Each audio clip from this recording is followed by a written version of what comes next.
Bună ziua, dragi parteneri, invitați și prieteni! Vă invit într-o lume de succes, de bucurii, a satisfacției sufletului, a libertății financiare și a sănătății perfecte. Vă invit într-o viață de calitate, o lume pe care o puteți construi singuri. Pentru început, răspundeți-mi la câteva întrebări. Aveți suficient timp pentru familia voastră, pentru prieteni sau pentru propriile ocupații? Dacă o să răspundeți nu, o să vă întreb de ce. Pierdeți mult timp la un serviciu? Unii dintre voi o să spuneți da. Dar dacă sunteți liberi, înseamnă că nu aveți un serviciu? Și dacă veți găsi un serviciu, o să vă îmbunătățiți viața voastră în următorii 5 ani? Sau dacă v-ați face o analiză a stării financiare pe o treaptă valorică de la 1 la 10, unde vă aflați? La 3? La 7? La 5? Sau chiar la 1? Ați încercat să vă schimbați situația financiară? Ce metode cunoașteți? Un serviciu, poate chiar 2 sau 3. Ați făcut o afacere? Dar dacă ați face cunoștință cu o reală posibilitate pentru îmbunătățirea bunăstării financiare, ați putea să vă schimbați? Sunteți pregătiți să vă schimbați? Așadar, să ne eliberăm pentru puțin timp de problemele noastre. Pe câteva secunde, închideți ochii și imaginați-vă în lumea dorită. Apoi, luați o hârtie, un pix și scrieți. Și scrieți scopul vostru. Și scrieți visul vostru, călătoriile dorite, casa, mașina dorită și trageți o linie. Calculați cât costă visul vostru. Nu vă rușinați. Scrieți. Împăturiți foaia și ascundeți-o. Așadar, să vă doriți bucurie, să creați beneficiu, să faceți binefacere și numai așa o să ajungeți la o viață de succes. Deoarece o viață de succes nu înseamnă numai bani sau numai sănătate. Numai atunci când toate părțile vieții vor funcționa împreună, o să aveți o viață plină de succes. Ce posibilități aveți? Puteți găsi un serviciu, ca angajat sau ca muncitor. Și dacă nu o să vă ajungă banii, mai găsiți un serviciu, al doilea, al treilea, dar atunci o să vă rămână foarte puțin timp pentru familie și pentru propria odihnă. Dar totuși, pentru foarte mulți, un serviciu este o siguranță și chiar o bucurie. Da, într-adevăr, serviciul are părțile sale pozitive. Aveți un timp bine fixat, de la 8 până la 4, un anumit mod de lucru, un salariu, care îl primiți lună de lună pentru acest serviciu care îl faceți. Unii angajatori pot să-ți ofere premii, sporuri, bonusuri, bani de concediu, prime de sărbători. Aveți un colectiv, aveți colaboratori, este foarte bine. Puteți crește în carieră și peste 45 de ani de lucru o să primiți o pensie. Dar sunt și minusuri, deoarece câți ani veți lucra, veți primi unul și același salariu. Poate o să se mărească un pic. Puteți rămâne fără lucru în orice moment și la urmă să beneficiați de o mică pensie cu care pur și simplu nu puteți supraviețui. La toate acestea se adaugă stresul, o încordare nervoasă care vă dereglează imunitatea, psihicul și întreaga sănătate. Atunci de ce? De ce noi nu deschidem ochii? De ce vedem numai jumătate? Din generație în generație acceptăm aceste condiții limitate, deoarece așa am fost educați, deoarece așa ne-au învățat la școală, deoarece orice țară din lume are nevoie de oameni ascultători care să-și plătească taxele și impozitele. Puteți să începeți să creați, să faceți o descoperire științifică, să scrieți o carte, să compuneți muzică, sau chiar să creați o lucrare de artă pentru a primi drepturi de autor. Sau puteți să deveniți antreprenorul secolului 21. Ce plusuri are această activitate, dacă găsiți o idee fără concurență? Deoarece nu putem începe o afacere în fiecare an, avem nevoie de un proiect puternic, realizabil pe parcursul a mai multor ani. Ce câștigăm de aici? Un venit profitabil, de la 5 până la 10.000 de euro. Ești propriul tău stăpân și nimeni nu te va putea concedia.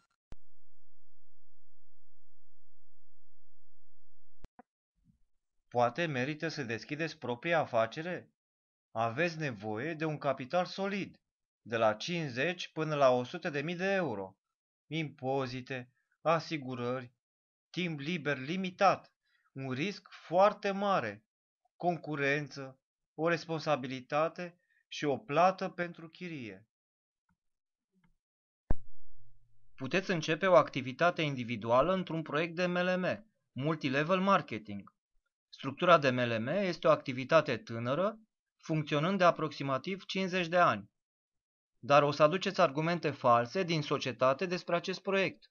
O atitudine negativă a oamenilor, lipsa studiilor de specialitate, a consultanților, frica și neînțelegerea metodelor de lucru, ca nimeni nu o să mă creadă, nimeni nu o să mă înțeleagă, nu știu cui să împart această informație, unde să caut oamenii. Hai să înțelegem ce este de fapt aceasta. Aceasta este starea noastră psihică. Omul nu este pregătit, el nu este rău, el nu este prost, pur și simplu nu are informație suficientă.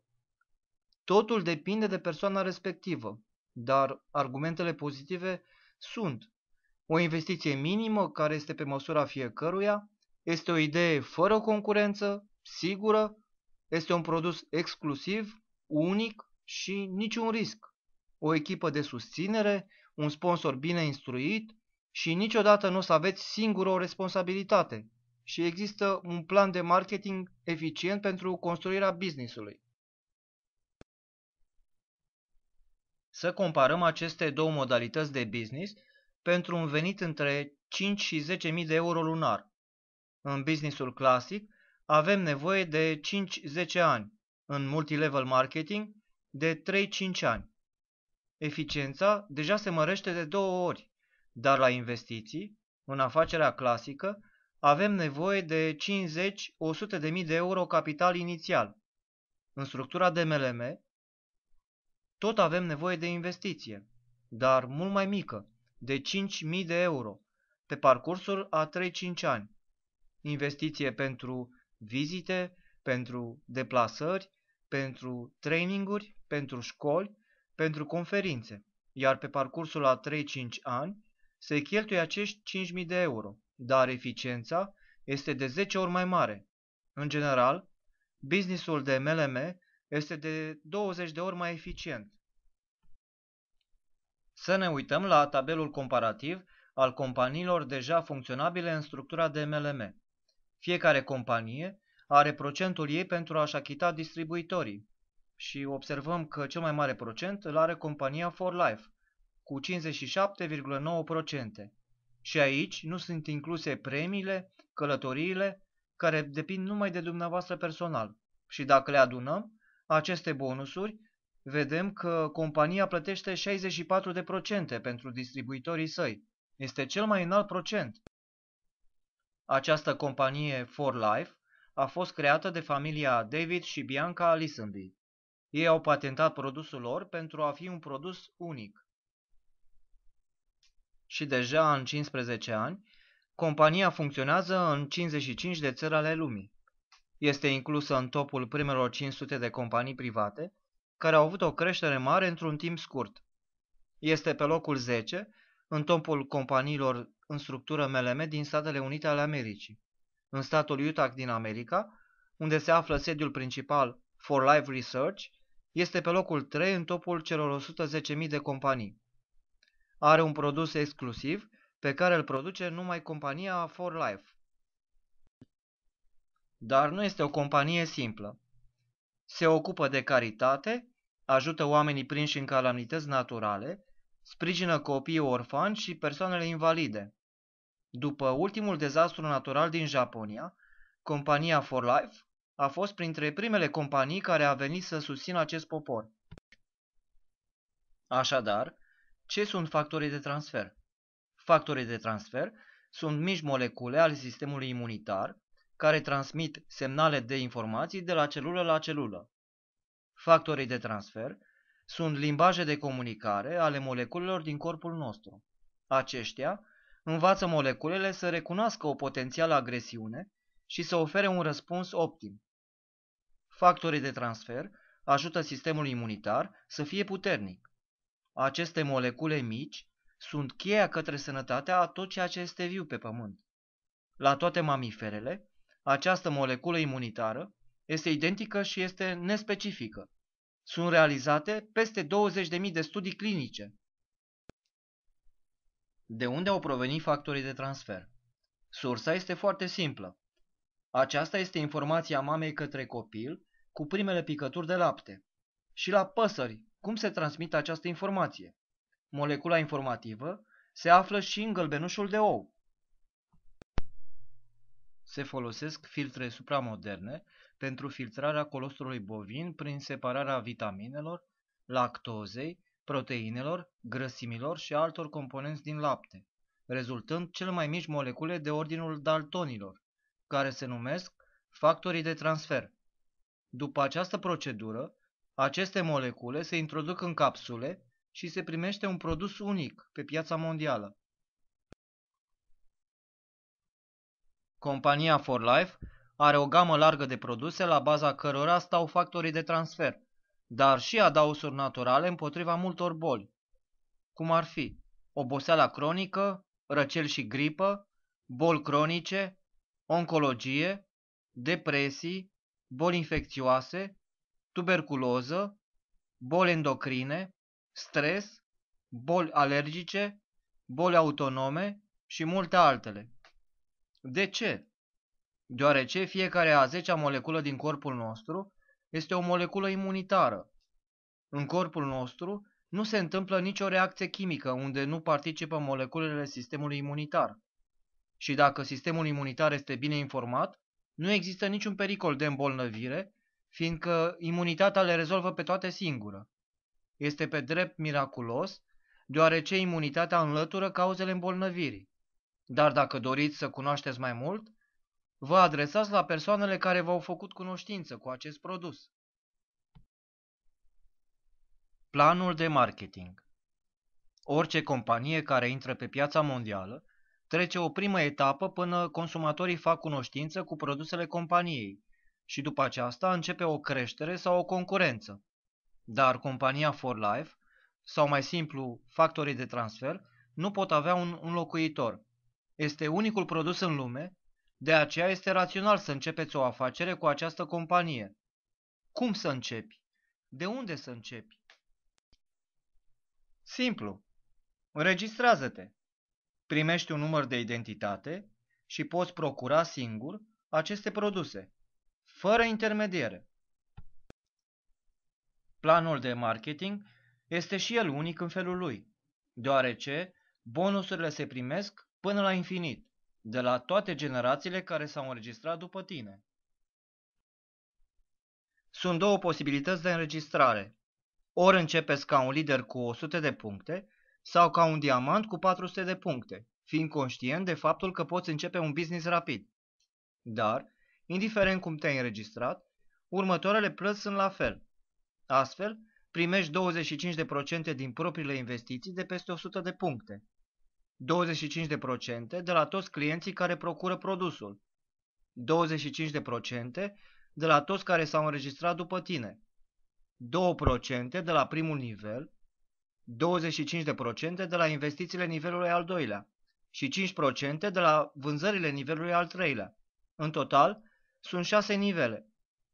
Cu ridicarea în nivel, primești noi bonusuri, dar cel mai important este că începând de la nivelul al patrulea, se plătesc bonusuri noi, pentru că ați fost activ și bonusurile sunt gigantice. Dacă doriți să aflați detalii mai multe, adresați-vă la persoana care v-a îndrumat pe acest drum. Dar eu vreau să vă spun că la aceste nivele poate ajunge oricine care vrea să colaboreze cu compania For Life. Un Premium Plus, care se numește Power Pool, ce reprezintă tot venitul companiei, 2% sunt pentru premiera acelor membri care sunt activi pe parcursul a 3 luni. Acest premiu ajunge până la 1000 de euro. Mai mult nu promite compania, dar este un adaos la toate bonusurile care le primiți pentru activitatea efectuată și 1% compania finanțează membrii activi care se înscriu la loteria companiei. Loteria asigură o călătorie în Hawaii, în cel mai luxos hotel. Ce trebuie să facem? Trebuie să invităm 3 persoane în prima lună și să fie active, care la rândul lor să invite alte 3 persoane și acestea 3 să invite iarăși câte 3 și cam atât. Cu o asemenea structură, în 3 luni ajungi de la 500 până la 1000 de euro, peste 6 luni de la 1500 până la 3000 de euro, iar peste 12 luni de la 5000 până la 10.000 de euro. Aceasta este o structură ideală. O să ziceți, după 12 luni? Dar credeți-mă, nu este așa de complicat.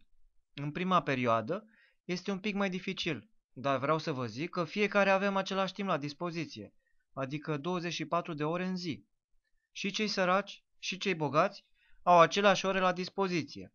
De ce unii devin bogați, iar alții trăiesc în condiții mizerabile? Secundele trec minute, minutele trec în ore și se adună ore și trece o zi.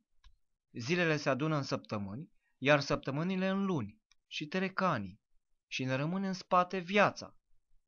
Dar fiecare pe toate continentele avem 24 de ore. Ce secret știu bogații? Ei știu că sunt numai 4 modalități de a investi timpul. Ei aleg metoda cea mai eficientă, ținând cont că ziua are 24 de ore. Atât este ceea ce trebuie să faceți.